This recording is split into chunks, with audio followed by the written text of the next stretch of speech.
Funding for this edition of State of Affairs with Steve Adubato has been provided by PSE&G, committed to providing safe, reliable energy now and in the future. Hackensack Meridian Health. Keep getting better. ADP. Bank of America. Summit Health, a provider of primary, specialty, and urgent care. Prudential Financial. The Healthcare Foundation of New Jersey. Choose New Jersey. And by Operating Engineers, Local 825. Promotional support provided by NJ.com, keeping communities informed and connected. And by the New Jersey Business and Industry Association.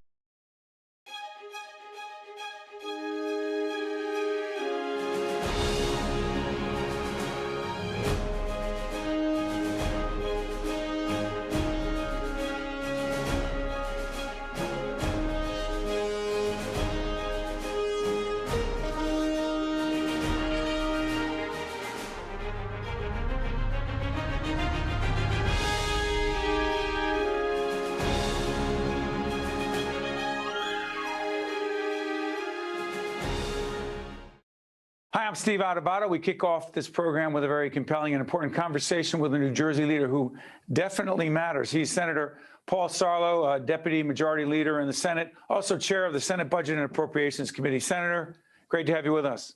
It's great to be with you, Steve. I see the backdrop of the Senate chamber, important discussions going on there, either remotely or in person. Senator, let me ask you this about our fiscal situation. You've said you're worried about New Jersey, quote, falling off a fiscal cliff. A, what does that mean? And B, please talk about the idea you have for a budget, a 2 to 3 year budget plan. First, the fiscal cliff. What does that mean? Okay, well, first of all, great. It's always good to be back with you, Steve, and we can't wait to get back into that chamber. We're starting to do more and more back in person. We started last summer, so we're excited to get back into the chamber full time. Steve, listen, unprecedented amount of federal dollars are flowing into our states, into our counties, into our towns. Unprecedented and clearly needed. Surely it was a shot in the arm during this pandemic. We went through 2 rounds of funding under the Trump administration, and now the latest round from the Biden administration, the American Rescue Plan, which we still don't have all the details. Clearly, there's a pent-up consumer demand. We've borrowed monies as well, federal dollars as well. We were nervous. Was that a mistake, Senator? Was that a mistake to borrow $4.2 billion, $4.3 billion? The governor proposed it. You and your colleagues in the legislature supported it. But now New Jersey apparently is flush with money. Was that, in retrospect, Monday morning quarterback? We're actually taping Monday morning. Is it a mistake? Well, listen, it's easy to be the Monday morning quarterback. At the time we actually borrowed the dollars, we were in dire need. There was all of the economists were forecasting that it was going to take 2 to 3 years to come out of this. I don't think they realized the pent up consumer demand. Clearly, the economy has rebounded much quicker than we originally thought. Would we still have borrowed the dollars? Perhaps we would have scaled back that number from the $4 billion mark. We cannot look back at this point in time. That goes to your question is, what do? We have this unprecedented amount of federal dollars. We have the borrowed funds. We have an economy that is rebounding.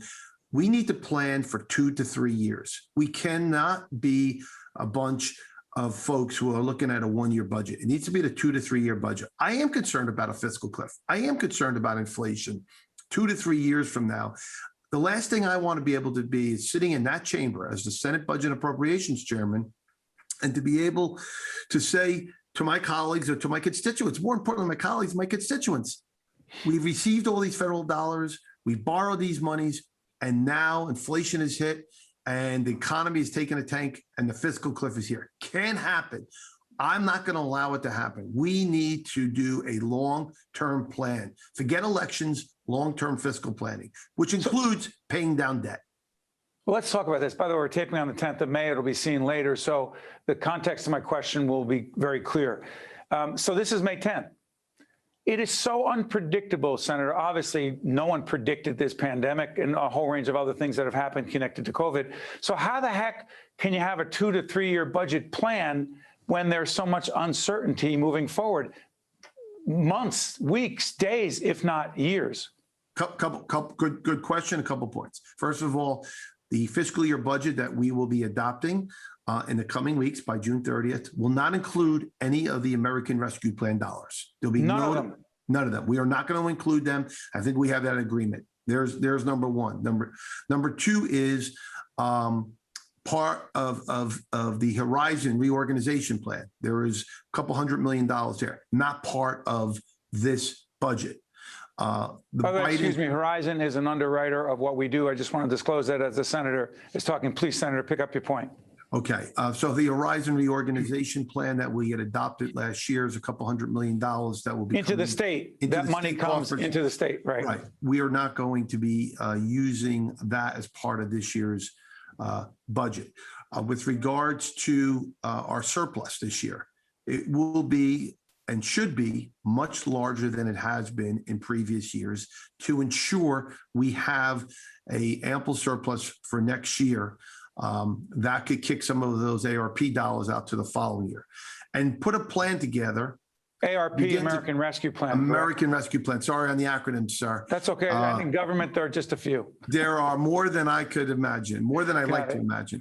The other part is on the debt. We need to look at long-term of how do we pay down debt. I'm a little disappointed in the administration that the $4.3 billion that we borrowed from the federal government was non-callable debt. So we need to explain that to folks, because non-callable, can't they use some of that money to pay down on the debt, or can't they give it back? So you can't pay down the debt on those borrowed funds. However, you could use dollars to pay down other debt that is from previous years that has high interest payments. So we're going to take a hard look at paying that debt down, not just in this current fiscal year, but for the next 2 fiscal years. So there are many steps that we could take for 2 to 3 years. And finally, now's not the time to create new programs. Now's not the time. Let's shore up our finances. Let's make sure we get dollars to the people that need it, some of our most vulnerable citizens. But now's not the time to create a whole new host of programs. And I know that's hard for some of my colleagues. You know, we've always talked, I am a very moderate, fiscal, conservative Democrat, but now's not the time to create a bunch of new programs. Let me ask you this about small businesses. We've had New Jersey Business and Industry Association, different Chamber of Commerce representatives, people in the business community. 30+% of small businesses have closed as of this date. Do you believe that the state of New Jersey is doing enough to support small businesses, and what exactly should that support look like, Senator? So I think we've put the funding in place. We've done work through the EDA. The governor Economic Development Authority. Economic Development Authority. The governor just announced yesterday that there will be a significant amount of direct dollars for small businesses in the state of New Jersey. Are we doing enough? Listen, I think we're doing the best we can. My concern, though, is the bureaucracy of state government. We cannot allow the bureaucracy of state government to get in the way. Sometimes the bureaucrats get in the way of getting the money out the door. We need to get the money out the door and into the hands of these small business owners. Every day we procrastinate is another day that they're having a hard time to keep their doors open. Real quick, got a minute left. Vaccine distribution, resistance, et cetera, connected clearly to the New Jersey economy, correct? Collected clearly to our economy. I just had a conversation earlier today with the Commissioner of Health. I think the next step is now is the time to, I'm still a mayor of my community. Nobody knows my community better than me. I know everybody in my community. I know my folks. Now it's the time to get it into the communities, get it into the hands of the mayors. Mayors have a very, very good way of communicating with their folks through social media. There's a little bit of a trust. Secondly, is getting into the hands of doctors' offices. I believe primary care physicians, they've shied away from that across the country, need to get into the local doctor offices. People go in for their checkup, go in for their allergies, go in and let them convince them, please get the vaccine. That is State Senator Paul Sarlo, Deputy Majority Leader, and he's chair of the very powerful and important Senate Budget and Appropriations Committee, a New Jersey leader who definitely matters. Senator, thanks so much for joining us. All the best. Steve, it's always great to be with you. You got it. I'm Steve Adubato. Stay with us. We'll be right back. To watch more State of Affairs with Steve Adubato, find us online and follow us on social media. We're pleased to be joined by Carlos Rodriguez, President and CEO, Community Food Bank of New Jersey. Carlos, good to see you, buddy. Good to see you, Steve. Good. We're taping on the 10th of May. It'll be seen later. Tell everyone what the Community Food Bank is while we put up your website so people understand the critically important role you and your colleagues play. So Community Food Bank of New Jersey is the primary provider of food and other services, really to address the growing food insecurity and underlying poverty issues that address the state. We serve 15 out of the 21 counties in our great state of New Jersey. How bad are things right now as it relates to food insecurity? Well, the need is not going away. We predicted 56% increase in food insecurity at the onset of the pandemic, and we've seen that reality kind of unfold in communities throughout the state. We're working hard with our local partners, new partners in many cases, and the resources that we've been entrusted with to not only address that immediate need, but also work on the long recovery in front of us. So when people talk about the New Jersey recovering, the national recovery, the economic recovery, things are better, and they are to a large extent. That does not affect everyone across the board in the same way. That's true. I mean, let's just put things in perspective. Before the pandemic, we had a thriving economy by many measures, and yet we had just shy of 10% of the population that was food insecure. Since then, we know the economic impact that the pandemic has caused on so many families. We know how many were vulnerable, just barely holding on before the pandemic, and became food insecure since the pandemic. And so what that tells us, and what other disasters tell us, like the Great Recession, is that it takes families that have suffered food insecurity during a crisis a lot longer to climb out of that need, despite and even sometimes with the tailwind of a good economy behind them. It's very simple to understand why, Steve.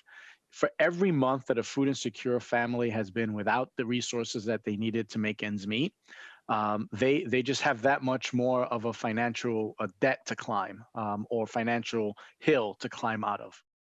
Let me ask you a question. We're doing a series on New Jersey leaders who make a difference, who matter, and you obviously do and have for a long time. But in this space of food insecurity issues, hunger issues, why are you so personally committed to this field? Well, Steve, I mean, I know this work. I know the results of this work. I know the impact of need. I was born and raised in the South Bronx. I married into New Jersey like the best of us, right? But I know growing up how programs like this have an impact, even before I knew what a not-for-profit was. I know what that worried look on a parent's face is. And I can tell you that as a child, when you realize what that look is, your childhood effectively ends. So I know what this is, and I know the similarities of growing up in a working family, struggling, a working poor family, those episodic needs. I see that. I saw that look so many times. It literally haunts me over the last 12 months. So it's time to really just be honest and be vocal and really double down on what we know can work and should work to make a difference. Klaus, we've been putting up your website. If people, and again, we're not going to turn this into a fundraiser for your organization, but if people want to, it's money and volunteers. Is that correct? It's money, volunteer, and your voice. Explain the voice part. We need to be able to create awareness around what the problem really is and the fact that many families will continue to be struggling. The spotlight is going to move, right? We're already talking about the recovery, the vaccines, how many shots in arms. So hunger is going to go back to what it was, that behind closed door reality that many working families face. But it's not going to go away. We can't afford that. I mean, particularly people of color, Black and brown folks are suffering disproportionately with this pandemic and as it relates to food insecurity, correct? How can we be silent? How can we say we're good now? We cannot be silenced, and we need this voice. We need to be able to talk about our neighbors that are in need, the disproportionately reality that it has on certain populations, Black and brown, absolutely. All the isms that really contribute to the inequities that's a root cause for long-term food insecurity and hunger. We cannot be silent anymore, and I think we need to be much more vocal. And the pandemic has really helped us with that. Because all of a sudden, we saw as a country, as a state, the long lines and really got to meet our neighbors, recognize that it was our neighbors, no matter what community we're in or a part of. That is Carlos Rodriguez, President and CEO of a terrific organization, the Community Food Bank of New Jersey. By the way, Carlos, you are the largest, but you also help out other food pantries, food banks throughout the state and on the local level, correct? We are a network of food pantries, soup kitchens, and local emergency food providers. Over 1,000 unique partner programs that rely on our food and other resources. And we are committed to working with them, through them, and making sure that they have what they need to continue this long road ahead. That's Carlos Rodriguez. He's a New Jersey leader, an American leader who matters. Thank you so much, Carlos. Appreciate it. Thank you, Steve. All the best. Stay with us. We'll be right back. To watch more State of Affairs with Steve Adubato, find us online and follow us on social media. We're joined once again by our good friend Tom Bergeron, owner and editor of ROI-NJ, one of our media partners. How you doing, Tom? All good, Steve. Good to be here. Thanks for having me. You know, Tom, a while back we had a conversation, a virtual forum called New Jersey's Economic Future in Uncertain Times. We had Assemblywoman Ileana Pinter-Marin, the chair of the Assembly Budget Committee, Steve Oroho, Senator Oroho, Republican budget chair, budget officer, excuse me, and also John Harmon, founder, president, and CEO, African American Chamber of Commerce of New Jersey. This first question that we are about to throw to the clip from the conversation talks about incentives in New Jersey. Why was that so important? Because so many people who wrote to us, Tom, leading up into this forum that Tom and I co-moderated, they wanted to know about that. Why is that important? Well, look, we're an expensive place to live, an expensive place to do business. So businesses are going to want a quote unquote incentive, which is another word of saying a tax break, to come here to bring their jobs here. Why is it important to us? Because it helps us balance the scale with other states who also have incentives. Absolutely. And by the way, setting this up again, State of Affairs together with ROI-NJ, we partnered to do this forum. And I will tell you, it was so interesting. So many people, not just those who participated in the panel, but those who were listening online who had questions, they really care deeply about our economic future. So on that note, let's go to the clip. Everyone complains about Jersey and we're expensive, but that's not a secret. I don't think that holds people back.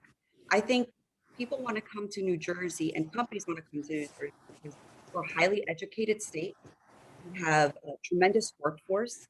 We are a state, which means that we can get to anywhere at any time of the day.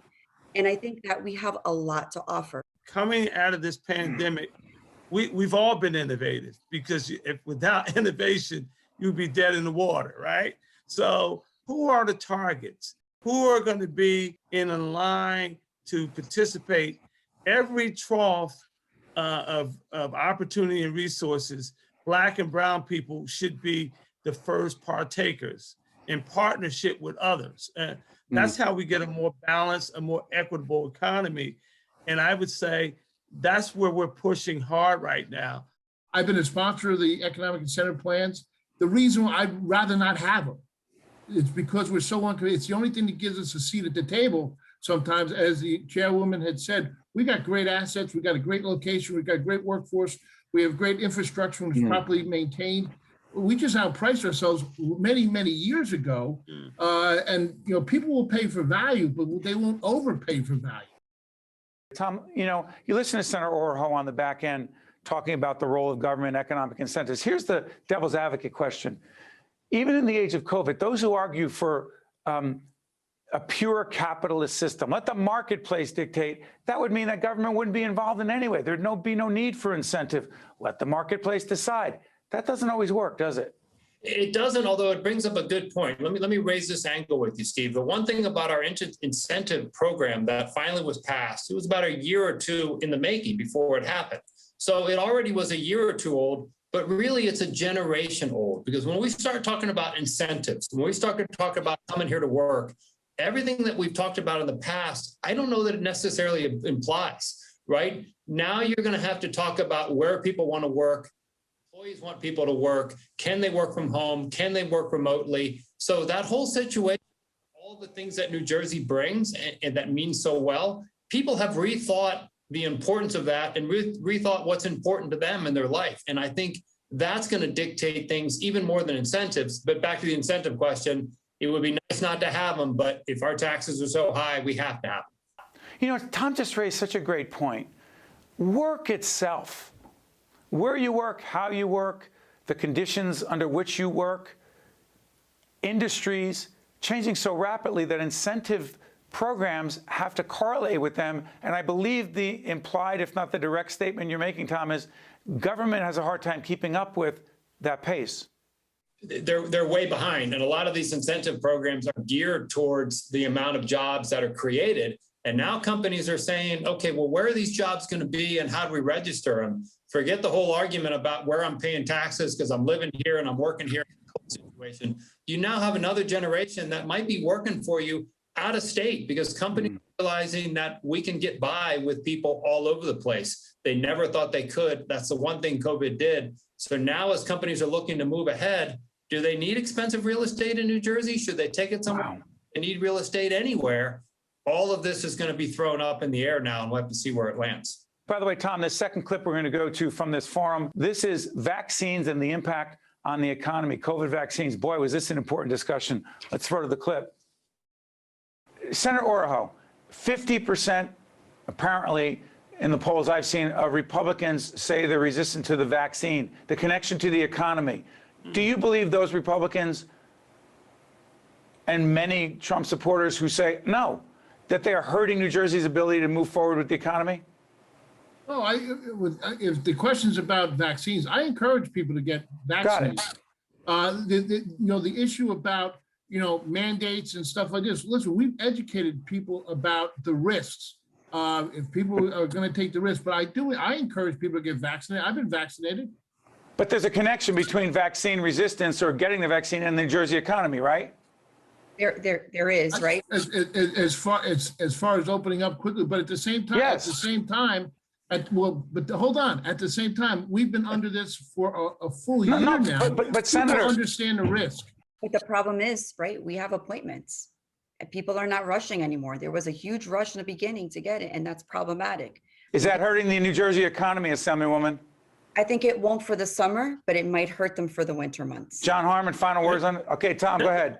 It's hurting the economy. Take the shot. Let's get this place moving. Yes. Tom, what do you want to say? I'm just going to say this has nothing to do with the economy. If anybody spends 3 seconds looking, reading, hearing, seeing about what's happening in India right now, and still says they're not interested in a vaccine, boy, you can go to Tennessee. I mean, that's just, it's a catastrophe in some parts of the world. And there's no reason to think that can't come back here. Absolutely. Senator, final word, go ahead. I have no problem with the vaccine whatsoever. I encourage people to get vaccinated, but I also encourage the governor to help the economy open up quicker. You know what, Senator? Somehow I knew you were going to go there. Tom, so interesting in this last clip. Let's make it clear. We did this forum. We taped it, recorded on the 28th of April. Subsequently, Governor Murphy made some very prominent announcements, important announcements, as we're even taping today on the 10th of May. Things are going to open up in many of the ways Senator Oroho was proposing, correct? Absolutely. On the 19th, I think you're going to see as close to a back to normal situation as we've had. A lot of the outdoor regulations are going to be limited. A lot of the indoor stuff, we're going to go, instead of capacity numbers, it's going to be safety numbers and 6 feet distancing. But even that, the governor has said he expects the CDC is going to change that. And quite frankly, I don't know how much any of that is being enforced anyway. And then it's going to come down to 2 things. If we see incredible, as you've seen in other places, something's going to happen. And 2, how much our business is going to be hurt by increased regulations. Can you find the workers to come back to help you pay? That's why Tom and I like working together, because that's the perfect segue to this. Michelle Sekurka, who is the president and of the CEO of the New Jersey Business and Industry Association, she wrote a piece that actually was published in ROI. New Jersey has a hiring crisis, and here are some ways to address it. She's saying that the unemployment payments to people, extending them into September, I believe the end of September, that's a disincentive. Talk about incentives. She argues that, and she's not the only one who argues, it's a disincentive for employees to actually work. Childcare problems. We have a series called Reimagine Childcare. Childcare problems. How about these visas for workers, particularly on the Jersey Shore, et cetera, from from other countries, those visas are not coming through. Tom, I don't want to overcomplicate this, but that's a big issue. There's going to be a couple of ways this comes out. I think you start with the bottom level, the bedrock level, which is basic retail jobs, a lot of which are part-time jobs, a lot of which are filled by high school and college and recent grads and younger people. Are they willing to show up to get these jobs? If they had qualified to get the extra incentive, the $300 a week, why would they? Because the $300 a week is going to cover what they have first. So that's something that we need to look at to understand, are we incentivizing people to stay home? We did a story in ROI where we went to hiring day at Lowe's, and Lowe's, let's be clear, is not it's not a basic job. They're going to pay a little bit more than minimum wage. They had a good run of people coming in looking for work. So right now, if you're paying people $300 a week extra, again, this isn't just $300, it's extra from what they're normally getting. That's going to be hard to fill the $9, $10, $11, $12 an hour jobs, wherever the minimum wage lies now. And that also is combined with, as we said, with the child care problem and workers from other countries coming in for seasonal work. And by the way, that's the reason why State of Affairs, together with ROI, co-facilitated, co-moderated, co-produced this forum on New Jersey's very uncertain economic future. Tom, let's make sure we do it again. That's Tom Bergeron from ROI-NJ, Steve Adubato. Tom, thanks for joining us, my friend. Good to be here. You got it. Check us out next time. State of Affairs with Steve Adubato is a production of the Caucus Educational Corporation. Funding has been provided by PSC&G, Hackensack Meridian Health, ADP, Bank of America, Summit Health, Prudential Financial, the Healthcare Foundation of New Jersey, Choose New Jersey, and by Operating Engineers, Local 825.